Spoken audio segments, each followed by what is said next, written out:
Hello friends, Jennifer Pearson here, Thistle Gypsy, with a deck review of the Wisdom of Trees Oracle.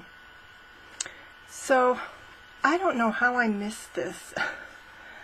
I don't know if I had already kind of searched for tree decks and then missed this one when it came out. Let me see where it's no, 2012, 2017, maybe if it came out again in 2017. I had been looking for a tree deck for a long time. I may have seen it and then been persnickety about the fact that it's 44 cards and thought, well, I like more substantial oracle decks, but I've come to tolerate the 40 and 44. I think this is actually 40 cards. Anyway, so yeah, the smaller ones I've come to accept that. So this is one of those that has a pull-out, and then the cards are nested in there. And it does come with a nice little guidebook. In fact, it's even, I would say it's even better than a nice little guidebook. I think it has for each, even though each tree is a bit, it doesn't look like a lot, and yet they pack a lot in this, in this layout on this page. So if we do Cedar of Lebanon, you have spiritual strength as keyword. Then you have the scientific name for it. You have what they're calling a diva message. It's just, I would have called it a dryad message or something. It's supposed to be kind of the tree, spirit of the tree talking to you. Then general information about the tree, including, I don't know if it's going to show you. Well, this is just for cedar, but a lot of them, apparently not for cedar, it tells you if it's used for, in particular, Ayurvedic medicine. Let me find one. Yes, so Montezuma cypress. It says the Aztecs used this tree's resin to treat gout and skin conditions, and a decoction of its bark was drunk as a diuretic. So it gives you that kind of information. It has just a little quick reference for information about the tree. Again, it's more scientific information. So Cedar of Lebanon, it says native to Lebanon, the eastern Mediterranean coast and Asia Minor, bears catkins and cones, extremely long-lived, grows to 115 feet. So, and it's that exact same information for each one. What it's native to, again, what it bears, how long it's lived, that kind of thing. Also, which surprised me a little bit, is it does have upright and reversed, even though they call it right way up and inverse. So they have a message for each of those. I will say that the messages for the cards sometimes, they sometimes match. Oops, dog hair. Imagine that.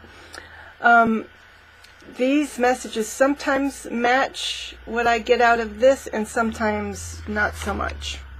So, alright, so let's go back to the structure of the deck. It is 4 quote-unquote suits of 10 cards each. Where did it go? And here it shows them. So you have roots, trunk, leaf, and flower or fruit. And corresponding keyword, being, healing, wisdom for leaf, and then power for flower, flower power. And flower, fruit, and seed are lumped together there. The she has a little introduction, which is primarily about her connection, the author. And I don't know if it's same artist, if author and artist is the same thing or not. And then it says tuning into trees, divas and nature spirits, how to use the oracle, working with the deck. So a lot of stuff that would be for somebody who's maybe never worked with a deck, using the cards in conjunction with the book. So, just kind of a lovely introduction to working with a deck. And then spreads and readings. And I think it's nice that she does that kind of introduction, because this could be easily a first deck if you just have somebody who's a tree lover and says, oh, well, this is kind of interesting, and so, picks it up, may never have done this sort of thing or used something in this way before. Her spreads and readings are very simple, very basic, past, present, future, and she provides sample readings, even of the very basic of, for example, past, present, and future.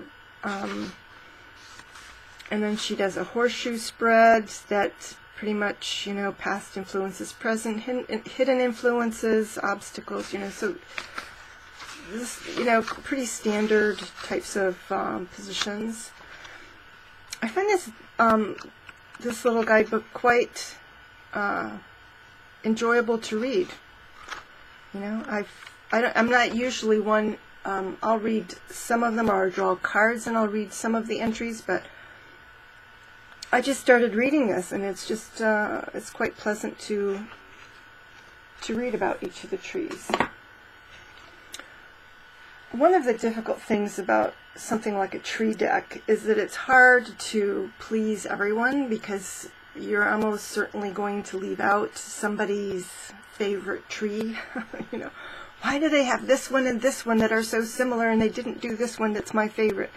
But I feel like this has a good variety, and I have to say, I tend to come at things with a fairly critical mindset, and I am not put off by this deck. At least I have not been put off by this deck yet. I'm just flipping through it a couple of times, and one of the cards I'm using as a bookmark, so I'd better pull it out. What else will I stick in there for a bookmark in the meantime? I'll stick that in there. I gotta put my box elder back. Okay. So, and this is, except for the one card, I mean, I still think it's in the position it was in initially. Sometimes she has birds in the art. This one is distinguished by these extra figures on the sides. That is not common with the rest of them. I don't know if this is additional trees coming up from the roots, maybe.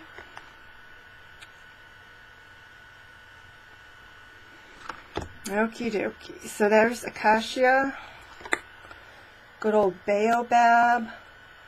And I really enjoyed reading about this because it's like, I have these positive associations with baobab, but I had forgotten all of the details. And so it was neat to read about the way it holds water and how fundamental it is.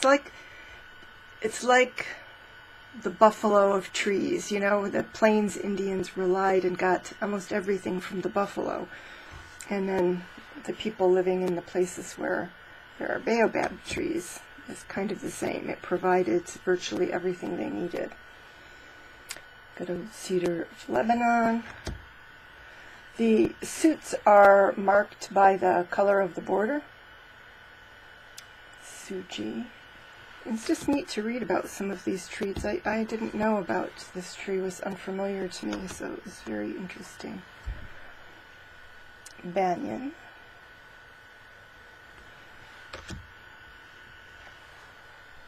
Peepal. and I have no idea if I'm pronouncing some of these right. I didn't realize that that's kind of tree that was the Bodhi tree, or Buddha.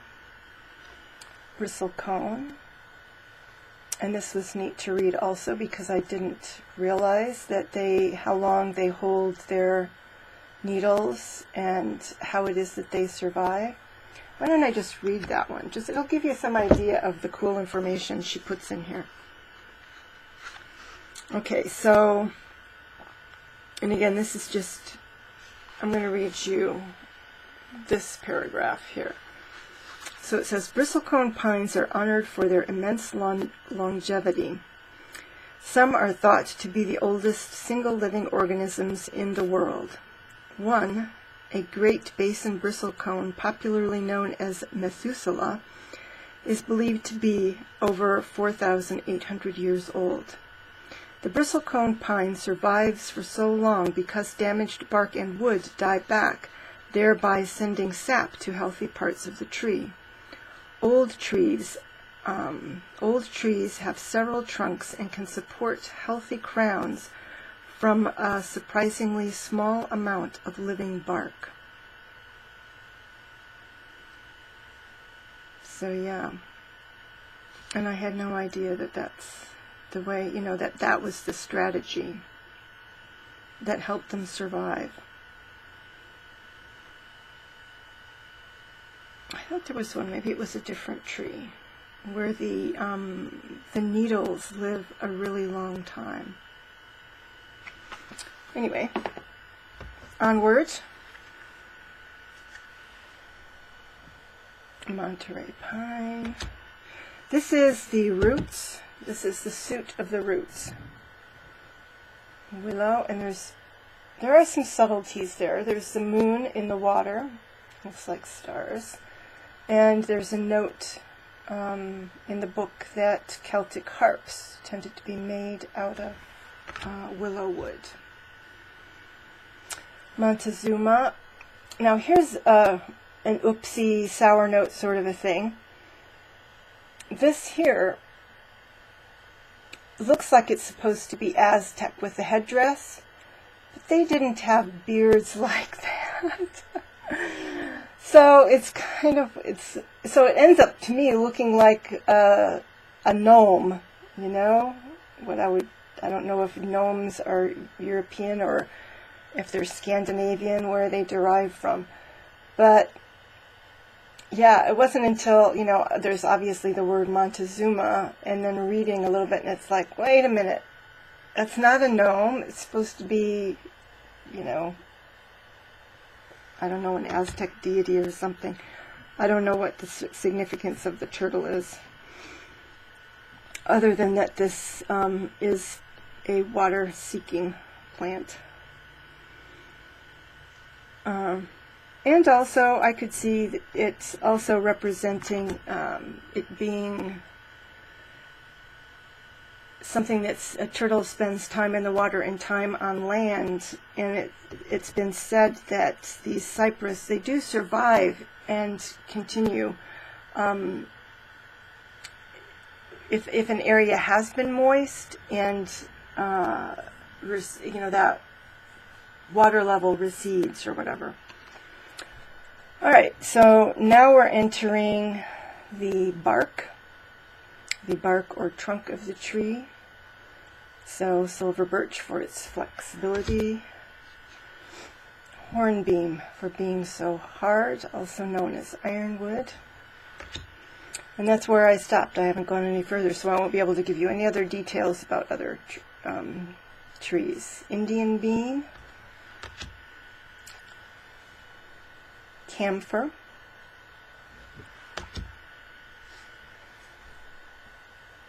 Ash. Scots pine.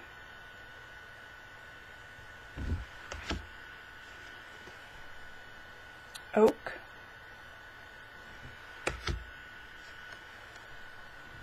Coast redwood.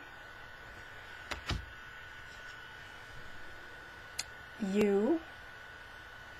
I'm not sure what that's supposed to be there. I don't know if it's supposed to be webs crossing or what it is, but obviously a pentacle there. Linden. We get a bug. This time looks like a fly, but we get rainbows. Oh, there are birds up there. Now we're entering, is it the leaves? Let me look. Yep, it's the leaves. So, maple. Horse chestnut. Lovely detail on the leaf. So what are leaves supposed to be? The trunk was associated with healing, and it was giving those medicinal notes. Well, they do continue with some medicinal notes in here, definitely, even into the leaf. And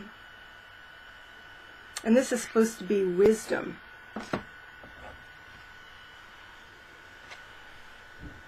Hazel. Eucalyptus. And I don't know if she will eventually say what this, it looks like it's, is it supposed to be a horn made out of hollowed out eucalyptus or what? I don't know. So that was curious.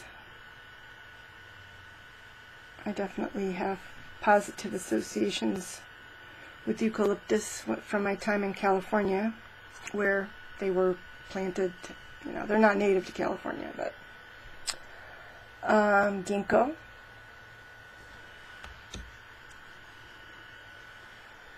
Holly. Juniper. Wonderful. I just got juniper berry essential oil.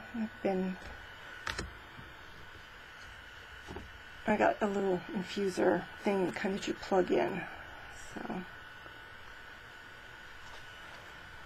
and white mulberry. I have mulberry trees where I live. I don't know if they're white. Eastern cottonwood. I associate this with allergies. Any cottonwood tree. And it's a really odd allergy because what it is it puts me to sleep. I just am really tired when the cottonwoods are, actually it's when their leaves are opening. So anyway. Elm. Are those, yeah, pasture animals. And now we're into the fruit. Fruit trees, or trees known for what they produce here. So sweet orange, hawthorn. And I wouldn't think of that as, what do they say, fruit, seed, and flower. Alright, so the hawthorn, obviously it's in flower here, so it must be the flowers that this is being noted for. European beech. I really like beech trees. I like to go up and feel their bark. That's right, I'm indiscriminate bark feeler. Apple.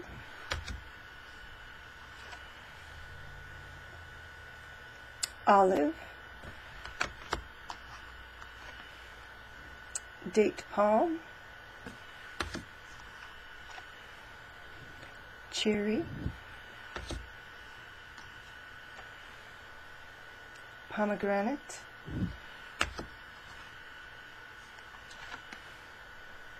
giant redwood, and black elder.